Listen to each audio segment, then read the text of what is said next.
தன்னந்தனியாளு நீ எல்லாம் நம்ம பாரு கொஞ்சம் நவந்தேன்னா இங்கே 8 கோடி பேர் மிரள போது ஸ்டேட்டு என் விசிலு சத்தம் கேட்டு சந்தோஷமா வாழ நீ விசிலு கட்டி ஓட்டு. எப்படி விஜய் அவர்கள் இன்னைக்கு செம்மையான ஒரு திருச்சி பிரச்சாரம், அதை பற்றி நம்ம டீட்டெயில்டாக பேச போகிறோம். மறக்காமல் சேனலை ஸ்கிப் பண்ணாமல் பாருங்கள். அப்படியே உள்ளே வந்தவங்க லைக் அண்ட் சப்ஸ்கிரைப் பண்ணிவிட்டு உங்கள் கமெண்ட்டையும் சொல்லிடுங்க. ரொம்ப சந்தோஷமான விஷயம். ஏன்னா நேற்று பார்த்தீங்கன்னா இதே திருச்சி எப்படி இருந்துச்சுன்னு நம்ம பார்த்தோம். இன்றைக்கி அந்த திருச்சி எப்படி இருந்துச்சுன்னு அப்படின்றதே நம்ம பார்த்தோம்.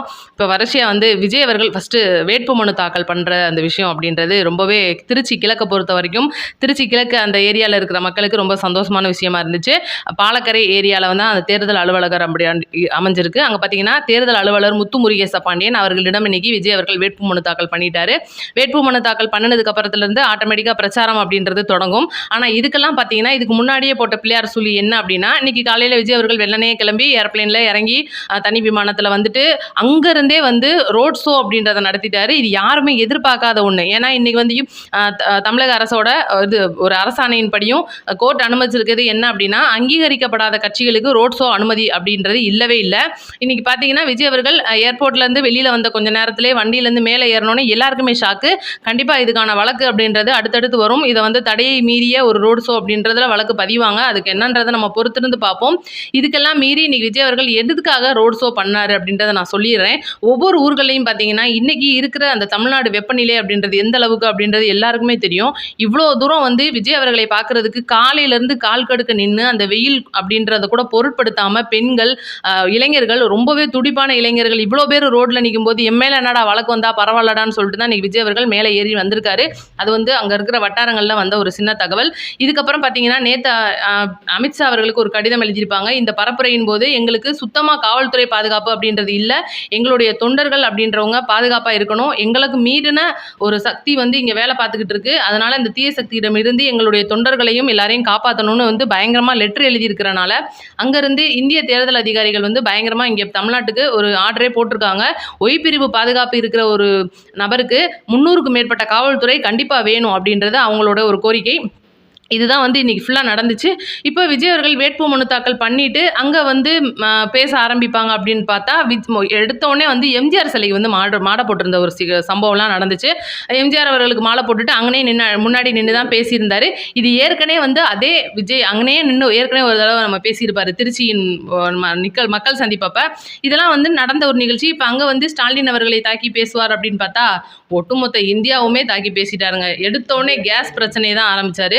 கேஸ் பிரச்சனை அப்படின் போது எல்லாருக்குமே தெரியும். இன்னைக்கு விஜய் அவர்களுடைய அந்த தேர்தல் அறிக்கையில் 6 சிலிண்டர்கள் கட்டணம் இல்லாமல் ஒரு வருஷத்துக்கு ஒரு குடும்பத்துக்கு தருவோம் அப்படின்றதும், அதுக்கப்புறம் அன்னபூரணி திட்டத்தின் மூலியமா அதுக்கப்புறம் அண்ணன் சீர் மற்றும் வெற்றி பயணம், பெண்கள் வந்து ஃப்ரீயாக எல்லா ஊருக்கும் எந்த பஸ்ஸில் வேணாலும் போய்க்கலாம் அப்படின்ற ஒரு திட்டம்.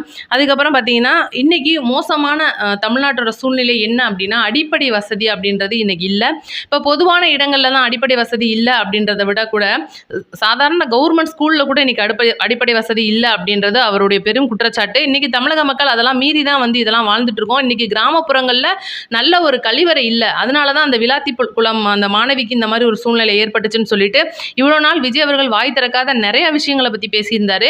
அதே போல் இவ்வளோ நாள் வந்து விஜய் அவர்கள் பின்னப்பட்ட சூழ்ச்சி வலை அப்படின்றது, கரூர் விஷயம், ஜனநாயகன் படம், இதெல்லாம் பற்றி ரொம்ப அதிக அளவில் வந்து இன்னைக்கு பேசிடுவாருன்னு எதிர்பார்த்தா கூட லேசாக தொட்டுட்டு விட்டுருக்காரு. இதுவே வந்து இன்னைக்கு எதிரில் இருக்கிறவங்களுக்கு கண்டிப்பாக அடி வைத்த கலக்கியிருக்கும். ஏன்னா இன்னைக்கு விஜய் அவர்கள் ஒவ்வொரு விஷயமா வெளியில சொல்லும் போதும் ரொம்பவே வந்து அவங்களுக்கு ரொம்ப பயமா ஏற்படுது. இன்னைக்கு மக்கள் முன்னாடி நான் உங்களுக்கு மட்டும் நீதி கேட்டு வரல, எனக்கும் சேர்த்து தான் நீதி கேட்டிருக்கேன் அப்படின்னு சொல்லிட்டு ரொம்பவே உணர்ச்சி பூர்வமா பேசினதை நம்ம பார்த்தோம். இன்னைக்கு பார்த்தீங்கன்னா திருச்சியோட KN நேரு அமைச்சர் அவரை பற்றி வந்து விஜய் அவர்கள் ஏற்கனவே நிறைய இடங்களில் பேசியிருக்காரு. நகர்ப்புற துறைகளில் வேலை வாங்கி தரேன்னு சொல்லிட்டு பல்லாயிரக்கோடிக்கான கோடி ரூபாய் ஆட்டையை போட்டு பொதுமக்கள் மண்டையில் துண்டை போட்டு இன்றைக்கி எல்லா வகையான வேலையும் பார்த்துட்டு இருக்காங்க அப்படின்னு சொல்லிட்டு தெளிவாகவே பேசியிருப்பார். இவ்வளோ பேரை வந்து இந்த ஒரு துறையை ஏமாத்துற இவ்வளோ இத்தனை கோடிகள் அப்படின்னா எல்லா துறைகளிலும் எவ்வளோ ஏமாற்றிருப்பார் அப்படின்ற டீட்டெயிலாம் இன்றைக்கி பயங்கரமாக பேசினதை நம்ம பார்த்தோம்.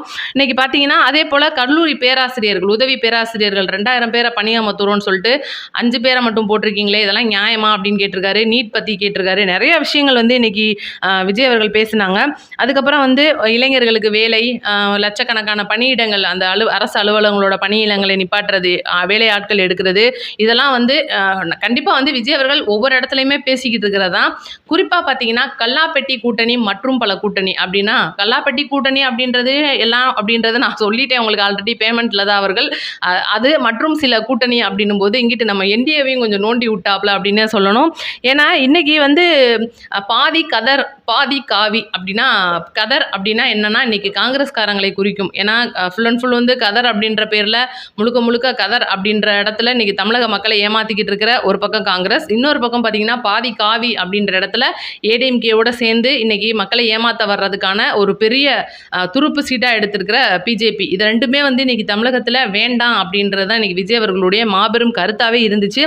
இது வந்து இன்னைக்கு அதாவது டிஎம்கே மற்றும் என்டிஏலாம் ஒரே ஆள் தான்ப்பா, மாற்றி மாற்றி தான் நின்றுட்டு இருக்காங்களே தவிர எல்லாருமே அடியில் ஒன்றா தான் வேலை பார்க்குறாங்க அப்படின்றத இன்னைக்கு தெளிவாக வந்து விஜய் அவர்கள் உடைச்சிருக்காரு அப்படின்னே சொல்லணும். அதை விட ரொம்ப முக்கியமாக இன்னைக்கு திருச்சியை பொறுத்த வரைக்கும் மக்களோட ஆர்ப்பரிப்பு, ஒவ்வொரு இடத்துலையும் நின்று அந்த துண்டுகளை எரியும் போது அதை வாங்கி அவர் தோளில் போட்டுக்கிட்டது, மாலைகள் எரியும் போது அதை கையில் வாங்கினது, என்ன நடந்தாலும் பரவாயில்ல என் மக்களை நான் பார்க்குறேன், வெளியிலேருந்து பார்க்குறேன்னு சொல்லிட்டு நீங்கள் மட்டும் வெயிலில் நிற்கக்கூடாது, நானும் சேர்ந்து உங்களோட நிற்கிறேன்னு சொல்லிட்டு ஏர்போர்ட்டில் இருந்தே ஃபுல் அண்ட் ஃபுல் வந்து அந்த ரோட் ஷோலே வந்தது. அதுக்கப்புறம் பார்த்தீங்கன்னா பாலக்கரை பிரிட்ஜு ஒன்று வரும், அதுக்கு கீழே ஒரு தம்பதி வந்து கீழே விழுந்துட்டாங்க. அந்த 2 வீலரில் வந்து பின்னாடி வண்டிலாம் வந்துட்டு இருக்கும்போது அந்த இடத்துல கொஞ்சம் நெரிசல் ஆகுது, அதில் விழுந்துட்டாங்க. இது எத்தனை பேர் பார்த்தீங்க அப்படின்றது தெரில. இன்னைக்கு ஹாட் நியூஸாகவே அதை தான் போகுது. வண்டியில் அதாவது ரோட் ஷோக்கு நின்றுட்டு மேலே நின்றுட்டு இருந்தவர் இறங்கி கீழே வந்து அவங்கள தூக்கி விட்டு பார்த்துட்டு நல்லா விசாரிச்சுட்டு எதுவும் அடிக்கடி படலை அப்படின்னு சொல்லிட்டு விசாரிச்சுட்டு மேலே ஏறி போனார். இந்த சம்பவங்கள் அப்படின்றதெல்லாம் நடந்துச்சு. அங்கே தொண்டர்கள் ஒவ்வொரு அன்பளிப்பும் அப்படின்றத கொடுக்குறத வாங்கிக்கிட்டாரு. இன்னைக்கு வந்து எந்த ஊர்கள்லையுமே நடக்காத விஷயங்கள் இதெல்லாம்.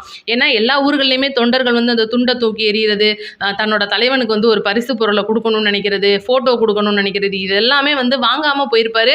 அதை பார்த்தீங்கன்னா பாதுகாவலர் வாங்கியிருப்பாங்க, வாங்கி உள்ளே வச்சுருப்பாங்க. இதெல்லாம் மீறி நிறைய பேர் இன்னைக்கு விஜய் கிட்ட மனு கொடுத்ததை நம்ம பார்க்க முடிஞ்சிச்சு. மனு அப்படின்னும் போது கண்டிப்பாக அதில் அவங்களோட குறைகளை எழுதியிருப்பாங்க. அதை இனிமேல் வந்து அதுக்கான விவரங்கள் அதெல்லாம் வந்து ரிலீஸ் ஆகும். அடுத்து பார்த்தீங்கன்னா இன்னைக்கு விஜய் அவர்கள் 2 இடத்துல பிரச்சாரம் பண்ணுறதா இருந்தார். ஒன்று பார்த்தீங்கன்னா காந்தி மார்க்கெட்டு, இன்னொன்று பார்த்தீங்கன்னா மரக்கடை ஏரியா. அதில் இன்னைக்கு காந்தி மார்க்கெட்டில் அந்த எம்ஜிஆர் சிலைக்கு முன்னாடி தான் நின்று பேசியிருப்பாரு. அடுத்து மரக்கடை ஏரியாவுக்கு போகிறதா இருந்தது. ஆனால் அதிக வெயில் காரணமாக ரொம்ப அதிக அளவில் வந்து மக்கள் கூட்டிகிட்டே இருக்காங்க அப்படின்ற ஒரு நாளையும், மக்களுக்கு பாதுகாப்பு இல்லாமல் போயிடக்கூடாது அப்படின்றனாலையும் அந்த ஒரு இடத்த மட்டும் விட்டுட்டு கிளம்பி இருக்கிறதா ஒரு சின்ன தகவல் வந்திருக்கு. இன்னும் கூட சாயந்தரம் வரைக்கும் என்ன நடக்கும் அப்படின்றத நம்ம பொறுத்திருந்து தான் பார்க்கணும். இன்னைக்கு விஜய் அவர்கள் பேசின ரொம்ப விஷயம், குறிப்பாக பாட்டு பாடினது, இதை நம்ம சொல்லியே ஆகணும். நேற்று தான் வந்து அந்த விசில் சின்னத்துக்கான பாட்டு ரிலீஸ் ஆகி பட்டி தொட்டி எங்கும் பட்டையை கிளப்பிக்கிட்டு இருக்கு அப்படின்னே சொல்லணும். ஏன்னா இன்றைக்கி தமிழக வெற்றி கழக சார்பில் ரிலீஸ் ஆகிற ஒவ்வொரு பாட்டுமே வந்து இன்றைக்கி பார்த்து பார்த்து எழுதியிருக்காங்க. அதில் வந்து சில லைன்கள்லாம் பார்த்தீங்கன்னா, தமிழ் ஓங்காமலே விழி தூங்காதுடா இந்த வேங்கை பின் வாங்காதுடா அப்படின்ற லைன்லாம் பார்த்தீங்கன்னா உண்மையிலே ரசித்து எழுதியிருக்காங்க அப்படின்னே சொல்லணும். கண்டிப்பாக பாட்டு எழுதினவர் விஜயோட அடிமட்ட தொண்டராக இருக்கணும் அப்படின்றது தான் என்னோட கருத்து. ஏன்னா அந்தளவுக்கு இன்றைக்கி விஜய் அவர்களை அவங்களோட அரசியலை சின்னத்தை மக்களிடையே கொண்டு போய் சேர்க்கறதுல இந்த பாட்டு அப்படின்றது கண்டிப்பாக பெரும் பங்கு வகிக்கும். யாரெல்லாம் பாட்டு கேட்டுட்டீங்க, இன்னும் கேட்காதவங்க தயவு செஞ்சு போய் பாருங்கள், அஃபிஷியலில் நிறையவே இருக்குது. மறக்காமல் நம்ம கமெண்ட் பண்ணிடுங்க பார்த்தவங்க.